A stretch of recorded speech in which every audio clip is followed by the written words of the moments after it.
Defense. Good morning, Your Honor. My name is Clint Orr. To my right is Alexis Tunstall, and to my left is Connor Sullivan. And we represent Charlie Martin, the defendant. Good afternoon. Good afternoon.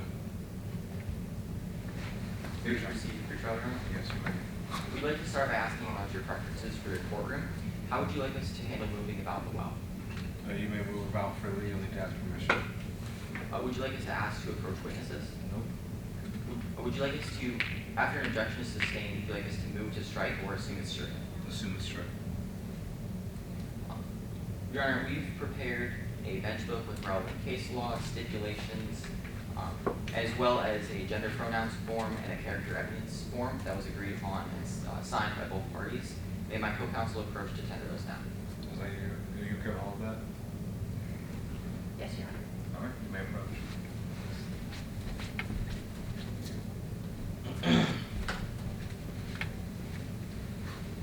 At this time, we'd like to invoke the constructive sequestration of all witnesses under Rule 615D, barring all party representatives. Any objection to that? No objections, Your Honor. Okay. And we would also like to invoke the constructive swearing in of all witnesses. Granted. Are there any parties or party representatives that are present in this trial? Yes, Your Honor, we have party representative Taryn Rivera, who will not be testifying, but will be present. Okay. Good. Yes, Your Honor. Our party representative is Charlie Martin. Okay. And we would like to call your attention to a couple of important items in that bench book. Sure. So under the motions tab, pretrial ruling C.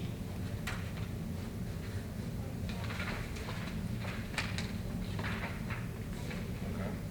And what pretrial ruling C states is that the interrogation of either Riley Kay or Charlie Martin, Exhibits 7 and 6, may be read onto the record at any time with no additional foundation, but other objections to those exhibits may be heard. Okay. We'd also like to call your attention to stipulations, Stipulation 11 in the Stipulations tab. I'm there. Stipulation 11 details the exhibits that are pre-admitted in this trial and may be used during opening statements. All right. I see. And then finally, we'd like to call your attention to two pieces of case law. So on page 2, State v. Bernardi of the case law section.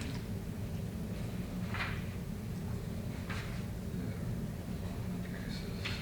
Okay. Yes. And what that case law says is that there's no comparative fault or contributory negligence defense. So negligent acts by a third party may be useful for proving a defendant's mens rea, but they are not dispositive on whether or not the defendant is responsible for an act. Okay. And then the final piece of case law we'd like to call your attention to is State v. Nursiper, which is page 10. It's the very last case law. Okay. And that states that causation is an objective standard, not a subjective one. So whether something caused a death is strictly based on the facts and not the defendant's mental state. Okay. With that, Your Honor, the defense has nothing, or the prosecution has nothing further for pretrial matters. Okay. Defense.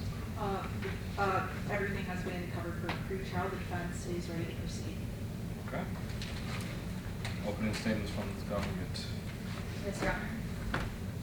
May I proceed? You may. Your Honor, opposing counsel, may it please the court. It's season 10 of The Saboteurs, a popular TV game show.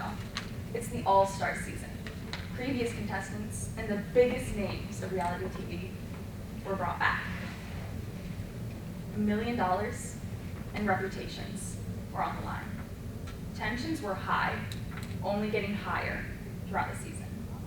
But the most exciting part was the rivalry between Charlie Martin and Rob Armstrong. Their history began back in season 2 of The Saboteurs, when Rob publicly betrayed and humiliated Martin on live national television. It was the biggest moment of Saboteurs history. On season 10, everyone expected revenge. Martin most of all. Martin came back to season 10 with a plan. While one might have expected this revenge to be a TV ploy, Martin took it a step further. She targeted Rob, and despite tangible warnings of danger, poisoned Rob with a toxin called oxalic acid. Throughout season 10, tensions had been high, but they came to a tipping point, April 6th, the day of the final challenge, the day that Rob died.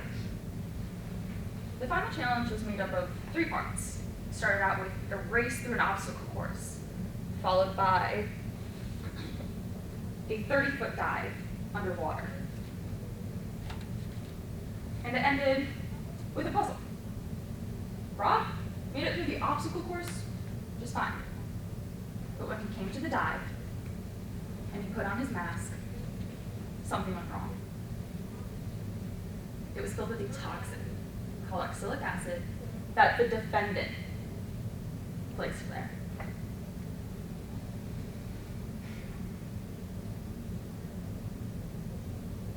The defendant's actions were targeted, tangible, and toxic, and they led to a tragedy, Rob's death.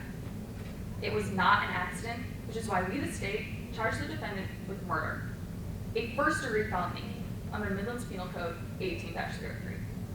Under Midland's law, we must prove beyond a reasonable doubt that the defendant knowingly or purposely caused Rob's death, or that they acted recklessly under circumstances which manifested extreme indifference to the value of human life.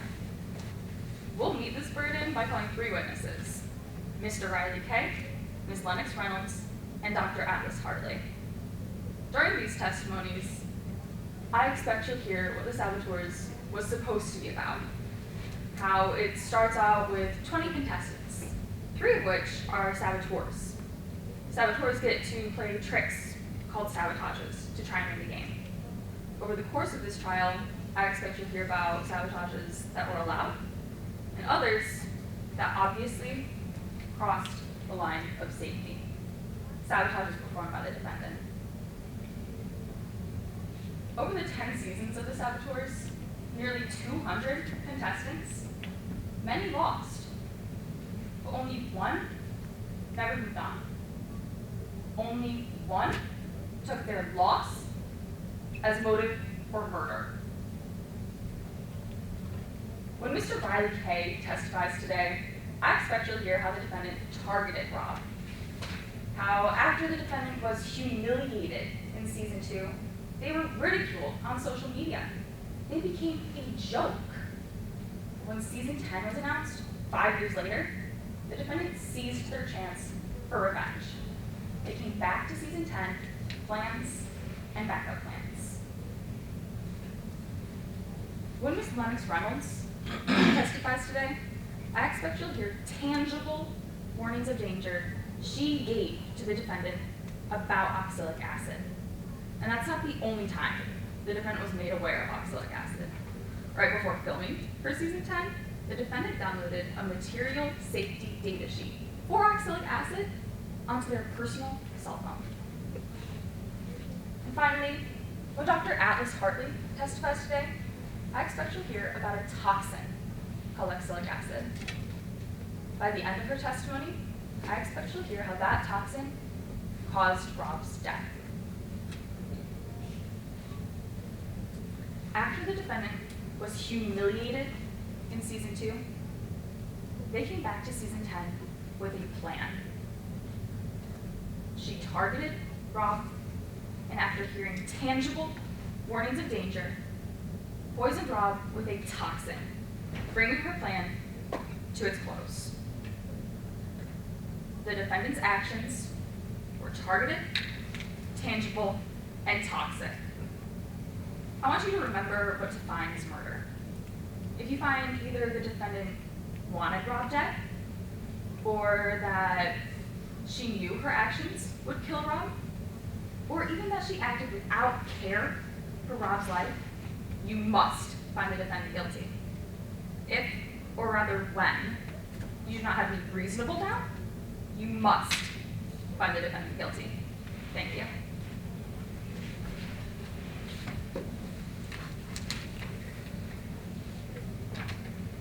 Open from the defense. Yes, Your Honor.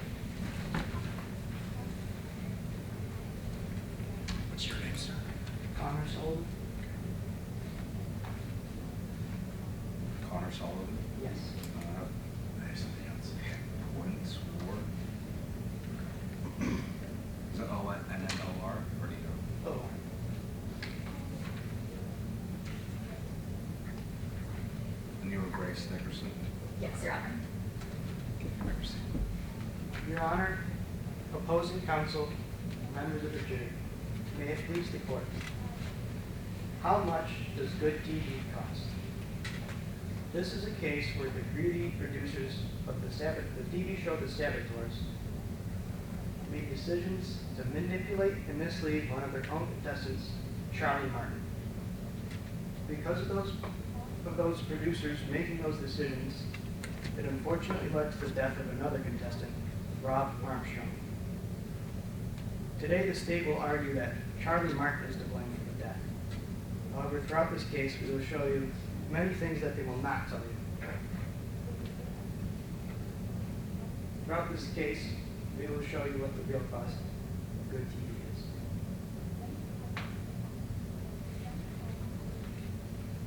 The state is asserting that it was charging Charlie Martin with murder in the first degree.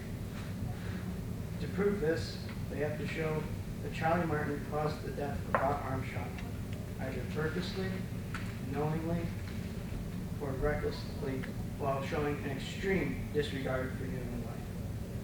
Now, those three things are all conscious decisions.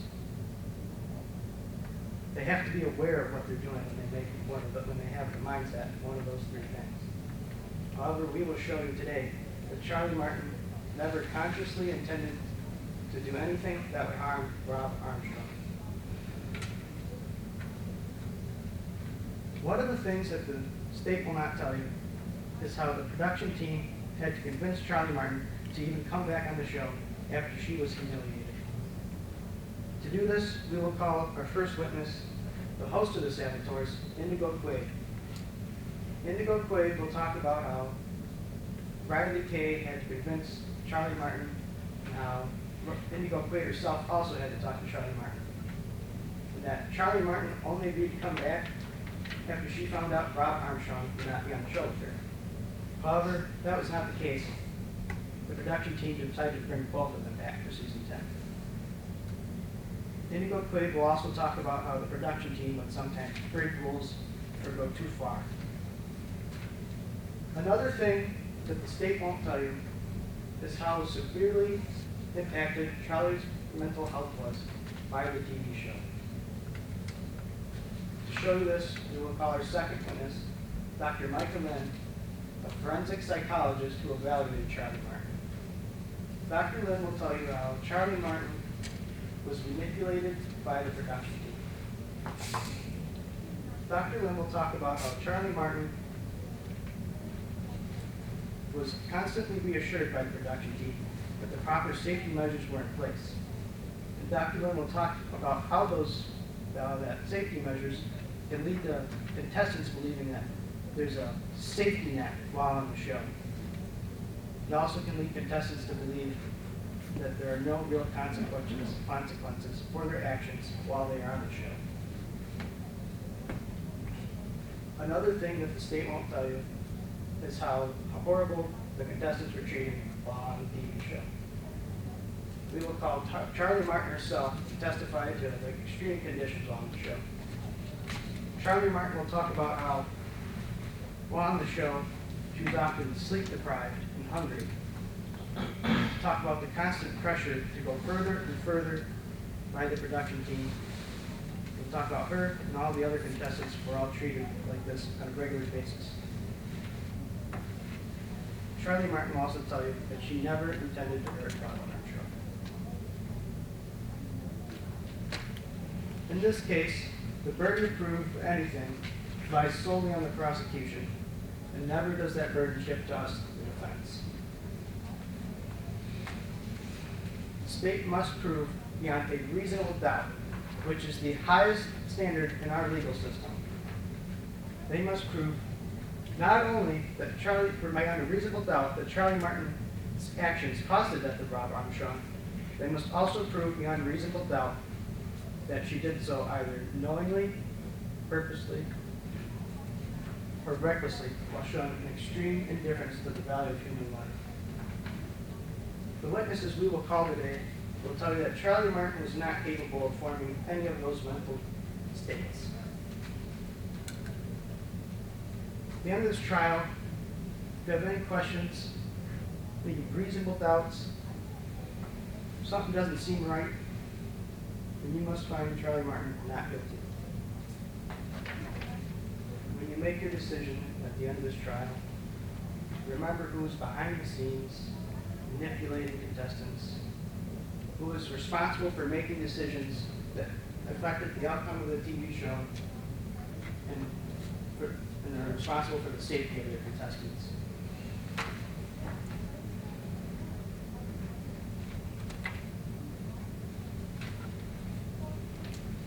Remember who is behind the scenes, telling the contestants that there were proper safety measures in place.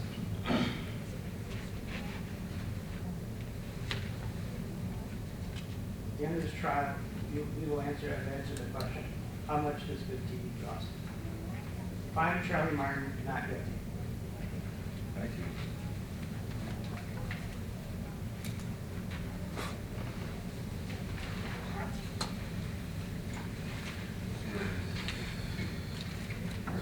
Yep. It's true. Is the defense ready to call, on the prosecution ready to call its first witness? Yes, Your Honor, we call Radley Day to the stand.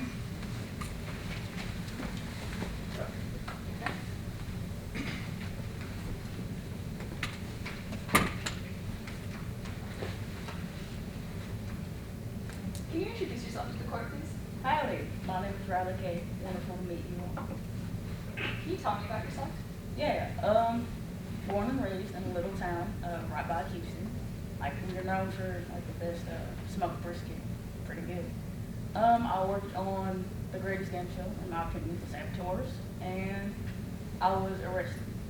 Why were you arrested? I would call it having a little too much Southern hospitality. You know, my mama always taught me to give back to those who gave me, and the people on the Saboteurs gave to me a lot. So I helped out a little too much, probably when I shouldn't have. Why are you testifying today? I was asked to be here to testify against Charlie Martin. Who is Charlie Martin? She is a friend, I would say. We go way back from season 2. Would you recognize Martin if she was in the courtroom? Yes, ma'am. Could you identify Martin by an article of clothing and position in the courtroom? Yes, ma'am. She is sitting at the defense table with a, I believe, a gray sweater. Let the record reflect that the witness has correctly identified the defendant, Charlie Martin. It should also reflect. Can you explain the show of the Saboteurs? Of course. All right. So, 20 contestants come on the show. It's all fine and dandy in the first 30 minutes of the episode. But at night, that's where the real show starts. So, before, the producers pick 3 contestants to become the Saboteurs. They get taken off away from the main group and get told that they're the Saboteurs. And basically, from then on out, their whole job is to sabotage and play tricks on the rest of the people and nobles. And if even one of the Saboteurs is left, they'll get $1 million. If 2, they'll split the $1 million evenly. Who were the Saboteurs for season 2? Charlie Martin, Taylor Shaw, and Rob Armstrong. Who won the prize money at the end of season 2? Rob did. How? We producers like to joke, say we trademarked it. It's called The Betrayal. So it was the final 5. 3 Saboteurs were left, 2 nobles. Rob got with the 2 nobles and got Taylor voted off. Pretty simple. They went down pretty easy. Charlie, though, they got eliminated and they made a big fuss about it. Did Miss Martin ever say anything about this moment to you? Yeah, she told me it was the most humiliating and embarrassing moment of her entire life. Did Martin ever tell you why she came back for season 10? Yeah, to get her get back or like revenge on Rob. I'd like to start talking more towards season 10. Did you communicate at all with Martin? Yeah, we met in season 2, and since then we communicated frequently. How did you communicate? Mostly through text. We lived in 2 different cities. Would you recognize those texts if shown? Yes, ma'am.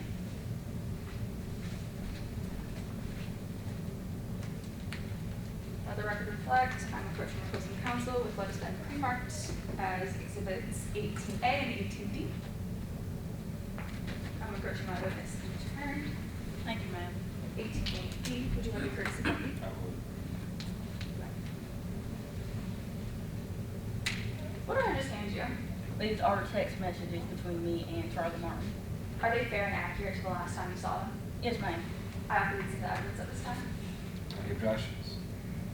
I'd like to object to relevance. Okay, please elaborate. I find these texts to be taken out of context. What context do you think it's taken out of? I'm sorry? What context is it taken out of? Within the show, with Friday Day. Okay, and so you think these are not relevant evidence? Yes. Response. The bar for relevance in Midlands is extremely low. If anything makes a fact more or less probable, then it is relevant. These texts, if I may proffer, Yes. are about Martin agreeing to be on the show and discussing events that took place right before the show started. They are relevant as to why Martin came back onto the show, which has probative value or will prove things in this case. Okay, response to that? I stand by my objection.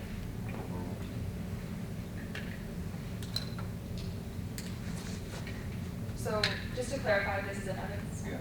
Thank you. When were the texts in 18A sent? January 5th at 10:29 p.m. What's Martin texting you about here? Our cast list just got leaked for season 10. Was Rob included in the cast leak? Yeah. Permission to interact with the demonstrative? I'm going to set up and interact with the Yeah, demonstrative. you may set up a demonstrative. Thank you.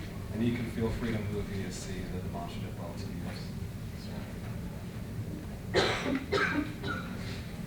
I am revealing lead casting memo text, January 5th, 10:29 p.m. I'd like you to direct your attention to 18D. Yes, ma'am. When were these texts sent? January 8th at 11:15 a.m. Can you read the last text sent by Martin? Or the middle two, I'm sorry. How strict are the rules going to be this time, especially on what sabotages we can do? Just tell me this: is there room to improvise and go off script? I have plans and backup plans. Thank you. I can retrieve that from you now. There you go. Both? Sorry.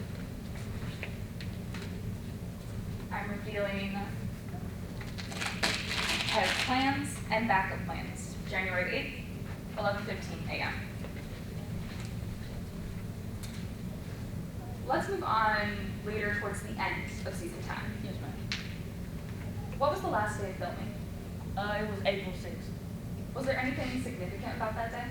Yeah, that was the day Rob Armstrong died. I'm revealing Rob Armstrong dies, April 6, 2025. Would you explain the final challenge? Yes, ma'am. It was a three-part challenge. I would say very complicated and challenging for, saboteurs. It starts off as an obstacle course. Each contestant has a 10-pound bag on their back and they have to race through as fast as they can. And as soon as they get to the lagoon, they got to rip off their bag and put on their masks. Dive 30 feet into the water, untie these floating things connected to anchors, vault out the water, and use those to complete a puzzle. And if you do that, you basically guarantee your spot in the finale. Where were you during this challenge? I was in a production tent, production tent right off the shore of the lagoon. Were you watching the challenge? So. I was mainly focusing on what Charlie was doing.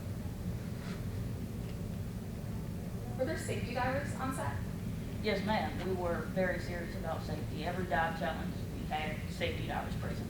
Who, if anyone, did the divers go down for? They went down for Rob Armstrong. Did Martin say anything before the divers were sent down? Yeah, so Charlie won, and she said, leave him down there and let him suffer like he's made me suffer all those years. When the safety divers brought Rob back up, what was happening? It was chaos, I would say. There were folks running around. I was crying. I was so out of it. Somebody was giving CPR to Rob. I didn't. It was too much. A lot. What was Martin doing? She was sitting by her lonesome off the shore of the lagoon and smiling. She said, "Can we get back to filming my wedding?" Thank you. I have no more questions at this time. Do you have a cross-examination? Yes, Your Honor.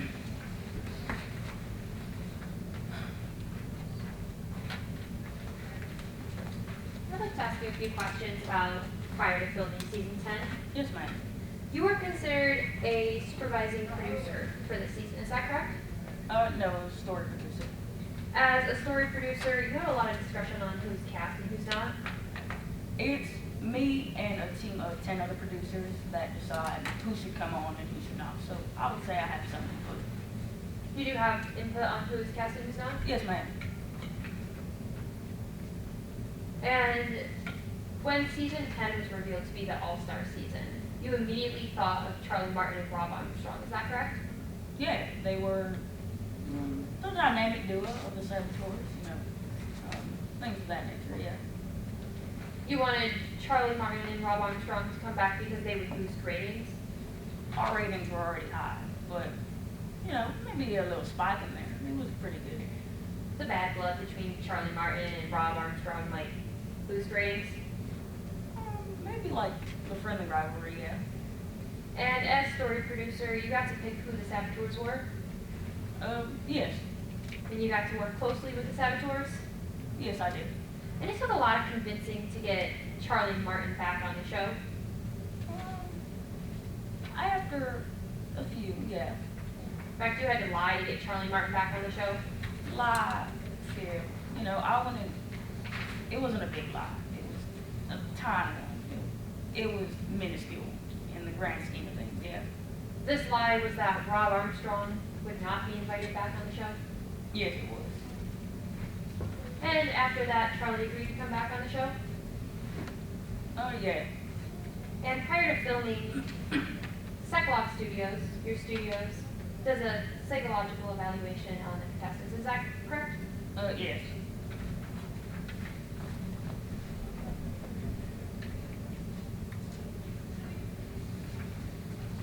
I am now approaching the council with exhibit that has previously been marked 26A. Permission to approach the witness. You don't have to ask. Thank you, ma'am. Would Your Honor like a courtesy copy? I would. Are you familiar with this exhibit? Yeah, I'm not. You said 26A? Yes. You had to leave B. Sure,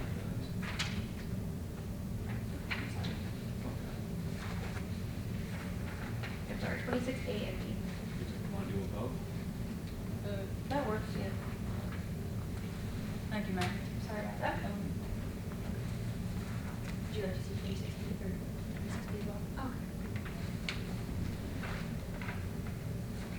And this letter was directed to Drew, is that correct? Oh, yes, it was. I would now like to motion to listen to evidence. You said it was directed, which one you said directed to her? 26B. Oh, okay. All right, yeah. Judge for hearsay. Okay, that's fine. If I may, this would be an exception to hearsay this would be effect on the listener. In this case, Riley Kay, the witness, has already testified to their role as story producer, casting the saboteurs, working with the saboteurs. This letter would directly tell Riley Kay how she should move forward in casting the saboteurs and working with the saboteurs, specifically Charlie Martin. After reading this letter, Riley Kay made the decision to make Charlie Martin a saboteur, working directly with Rob Armstrong, which